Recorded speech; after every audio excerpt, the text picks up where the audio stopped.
Hello everyone, I'm Colleen Burns, licensed psychotherapist and founder of Restore Body Balance, where I combine psychology, biology, and neurology to enact life changes that stick. Today's episode is Home Sweet Home. Yes, indeed, we have our home as our sanctuary, but most of us didn't expect to spend this much time there. And today, not only am I speaking to you as a therapist, mind-body practitioner, also as a parent. So let's look at ways we can get through this COVID-19 crisis with as much support and resilience as possible. When we go through a checklist today, we're going to look at ways to set a schedule, ways to set routine, add some check-ins, add some physical movement, and then also look at a backup plan. A lot of what I talk about with Antidoting Stress comes straight from my certification, which is SMART, Stress Management and Resiliency Training, which I received from the Benson Henry Institute at Mass General Hospital here in Boston. But I'm still speaking as a parent, and I'm looking at our very stressful lives in this routine of being comfortable, being uncomfortable. What exactly is antidoting stress? Well, what I say to my clients is often this mug was completely full and I tried to pick it up for a sip, there'd be a spillover. Also, if I put even a medicine dropper in, there'd be a spillover.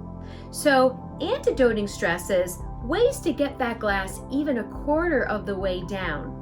Therefore, we can take those couple of extra hits without having the spillover. So what exactly is antidoting stress?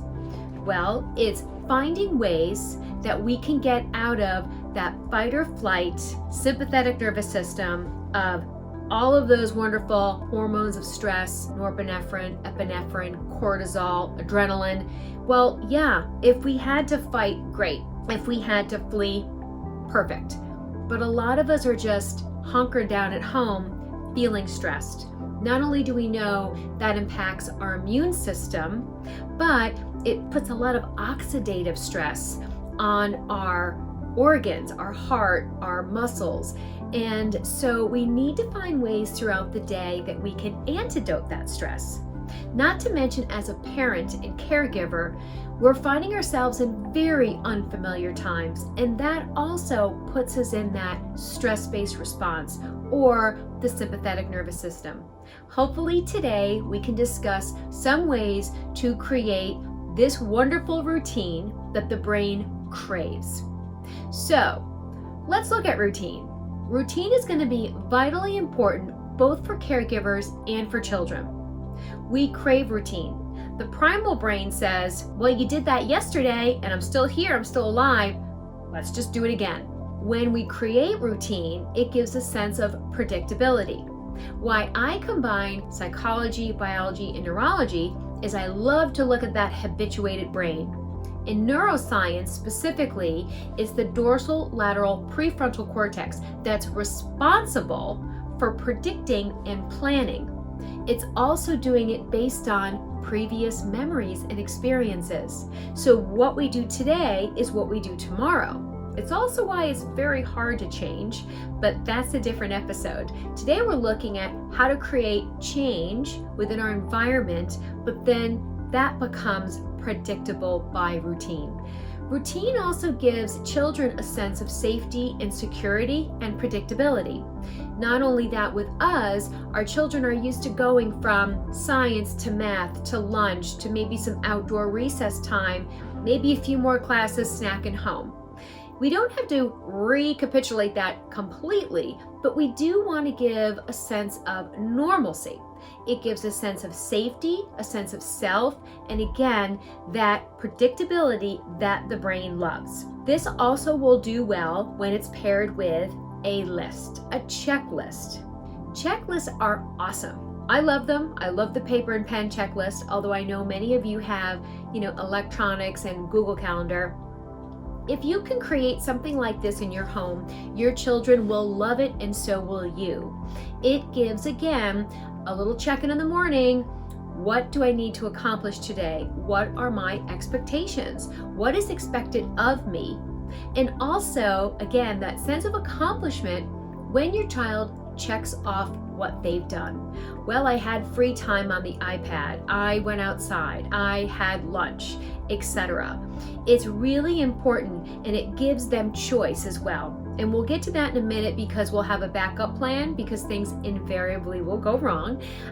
But again, having that checklist just gives that, again, sense of self, sense of accomplishment, and it's also important for transition, which is very important because when we're transitioning sometimes in the same household. I know for us, I get the luxury of having to go to my office because I'm by myself and I can do HIPAA compliant video therapy.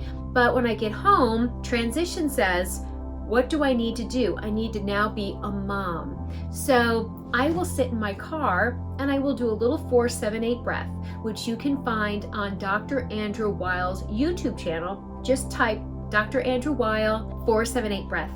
And it's guaranteed to get you in that parasympathetic nervous system of rest and relax, rest and restore.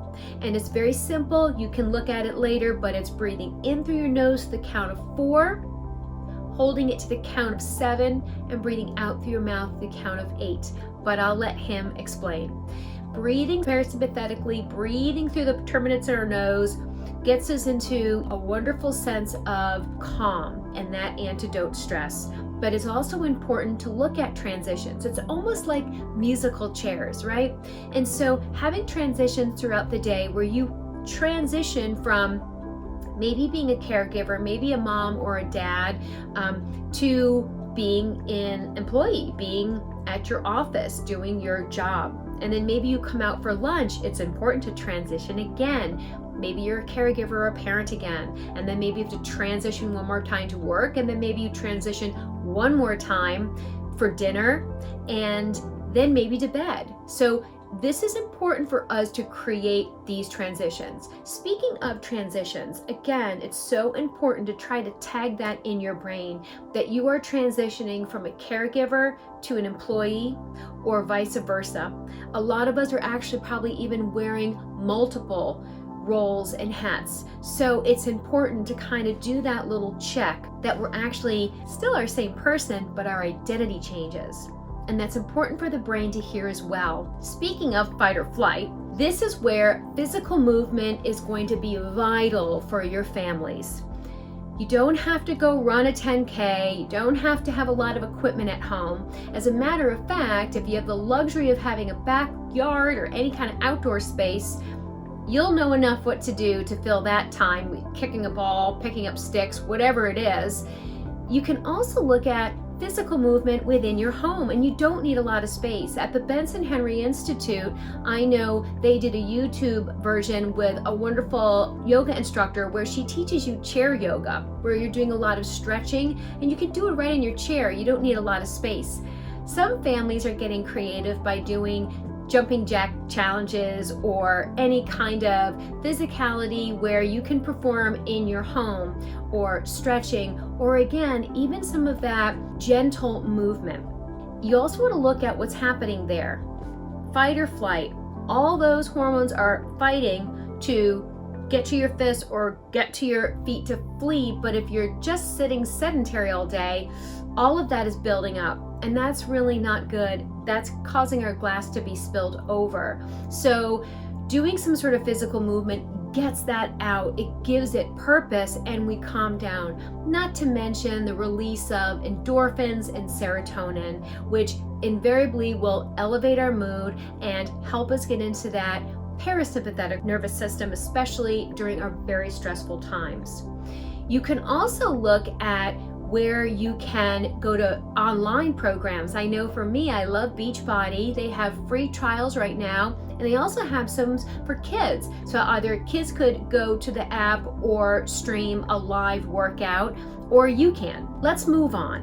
When we look at the idea of having the schedule, making the checklist, getting in some sort of physical movement, let's go with the check-ins. Why are check-ins important?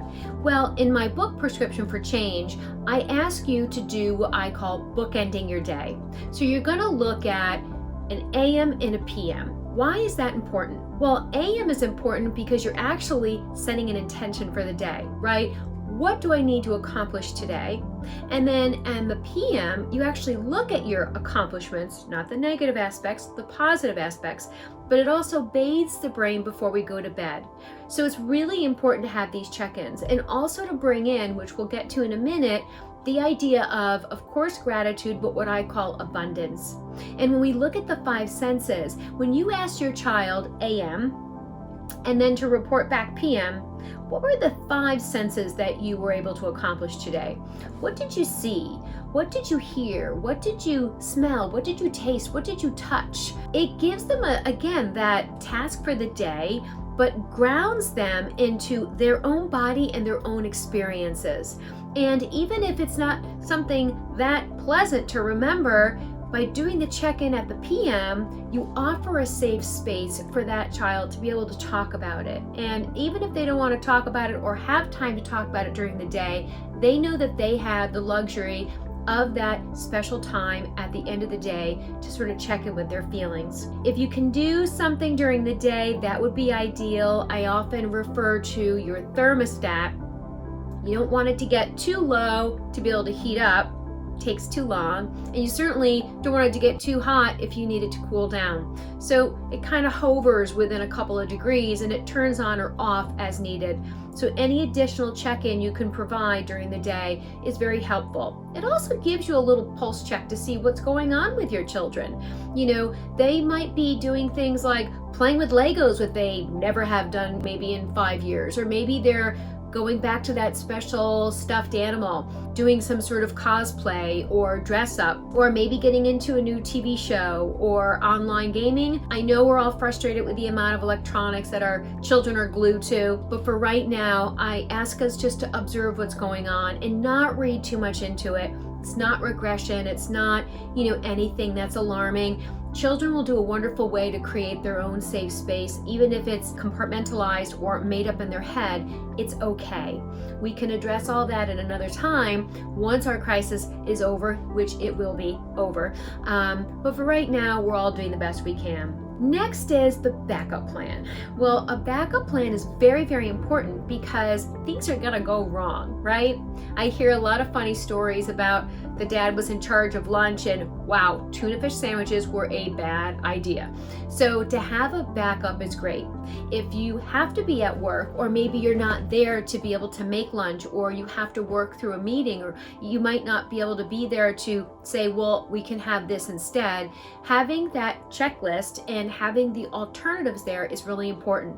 And to backpedal, doing the check-in AM and PM also provides this. I know for us, my son needed the Zoom app the other day for an online class. I was in session, my husband was in a meeting, and the wonderful parental controls were on, but he needed permission to download the app. During the day, if we had the check-in and we reminded ourselves, and then we had a backup plan, which we did, thankfully, he could attend the meeting. Albeit late, he attended the meeting. So those backups are really important. And again, it goes back to that child having a sense of choice, which is so important in developing and actualizing. Don't forget, our children's job is to actualize and separate from us. So let's give them that chance and choice. The other thing I'd like to talk about just briefly is antidoting the stress in everyday activities. So the reason I combine the psychology, biology, neurology is that I love the neuroscience of the brain. Our brain wants to habituate something. I will often say to my clients, just let's do a little experiment. If you go in the shower and you normally keep your shampoo up and to the right, place it down and to the left. And what will happen is the next day, you'll get in the shower and that Pavlovian response of the water hitting your face, you will reach up and to the right and then say, darn, Colleen wanted me to move the shampoo. Tomorrow, you'll get in the shower, the water will hit your face, you'll reach up to the right, and Colleen wanted me to move it down to the left. You see where I'm going with this. By the 4th or the 5th day, the water will hit your face and you'll just automatically reach down to the left. That's the brilliant part of our brain. It wants to habituize things because it needs to free itself up for more important tasks. So find things on a daily basis that you can habituate into little mini mindfulness or meditation activities. One thing I learned when I was at the Benson Henry Institute is the director, Peg Bain, said to me she used to fold her children's laundry mindfully. It seems a little silly, and for someone like myself who has an athlete for a son who goes through 75 pairs of tube socks a week, I have no idea how, I used to go bananas, folding them inside out, looking for the identical pair, folding them back. But if you separate, which I do, each member in the family's laundry, if possible, then you can turn it into a mindfulness moment. And that's what I do. I just dump the laundry on my bed and I just spend 3 to 4 minutes folding laundry. And I think on how my children have grown, how strong they are, how resilient we all are right now, how resilient they're being. And again, mindfulness and meditation isn't about emptying the mind, it's being present in the current moment. I often refer my clients to a version of Anderson Cooper, who is on 60 Minutes, and he interviews John Kabat-Zinn, who is the founder of mindful-based stress reduction here locally at UMass Medical. And he says to Anderson Cooper, "How many people were in the shower with you this morning?" And Anderson Cooper sort of says, "No one, it was just me." And he said, "No, but like who else is in there? Someone had to be in there." And he said, "No." And he said, "Well, what about your Monday morning meeting? Were you already there? Were you already answering emails?" And he said, "Yeah, I guess you're right." You know, we're very rarely present with the moment. So again, take an activity like showering and be mindful and get the 5 senses engaged. If possible, I know we're not supposed to be really going out of our house unnecessarily, but even if you have some shampoo or soap that maybe was left over from a hotel, just try to change something up in your routine, right? So, resources. Let's look at apps. Some apps are Calm, Breathe, Meditations, Waking Up with Sam Harris. There are a plethora of them out there, Sounds True, that actually are offering free extended trials, free meditation and mindfulness activities. I know with Calm, you can ask for a check-in during the day, so maybe that's your time of transition. Maybe at 5:30 you transition, and with Calm, you can actually hit the little emoji that best suits your mood at the time. It then has you tag what those emojis are associated with, and then it provides some resources. Would it be maybe a 90-second meditation? Would it be a 90-minute walk? Is it something you need to go to sleep to? They have bedtime stories, and then you can program it to check in with you during the day. So I encourage you to do any kind of online resources that will help get you on track and help get you organized. There's also Psychology Today if you're looking for some professional help. And in Psychology Today, you'll see if they take your insurance, if they're offering HIPAA compliant teletherapy or web-based therapy. You can also look if you want to be in your zip code when we get through our COVID-19 crisis and we're able to see each other in person again. It'll be amazing. And gentle, loving kindness. It's so important. It's so important these days. When you do your AM, PM check-in, not only are you looking at what did you see with the 5 senses, what are the intentions either for the day or what you accomplished that day, but also bringing in what I like to call abundance. What is antidoting that stress?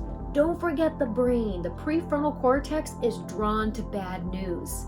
But the prefrontal cortex right here is like your desktop computer. You can only keep so much on there that you use every day. And what you don't use every day, you file away in a storage or in the hard drive. And so it's important for us to antidote the stress by bringing in positivity. So not only are we setting the intention for the day, but at night we're bathing the brain in positivity, which is so, so important. I did a podcast on that the other day about the vitalness of sleep, but going to sleep in that parasympathetic nervous system of rest and restore and how to do that. So really look at the kids needing to feel that sense of security, safety, and predictability. Believe it or not, if your child does need more professional help or you need professional help, it's kind of fun to be at home, right? If you have privacy, kids sometimes are more likely to talk about things in the safety of their bedroom. So don't be afraid to reach out to professional help if you need it. And I am certainly here to answer any questions or to provide any additional guidance or resources. And for now, please, gentle, loving kindness. We are going to get through this. It's not going to be pretty, and it certainly is uncomfortable, but we need to start being comfortable being uncomfortable, as my favorite Peloton instructor, Alex Toussaint, says. And lastly, it's okay if you mess up. It's okay if you snap. I know I've let a few words come out that invariably now are stuck in my children's brain. So we have a running joke that we have a therapy jar. Just put another dollar in the therapy jar. That's on me. That one was on me. But it's also so important in building resilience for our children that it's okay. It's okay to cry. It's okay to be angry. It's okay to let these emotions out. Most importantly, turn it into a teachable moment where then you pull it back together. That's the most important thing we can teach our children these days, is that it's okay to have a bad day. It's okay to lose your temper, but more importantly, to pull it back together. That's teaching them a wonderful skill, and that is teaching resilience. So please, anything I can do, reach out. We will get through this together. I wish you all much love, peace, and safety.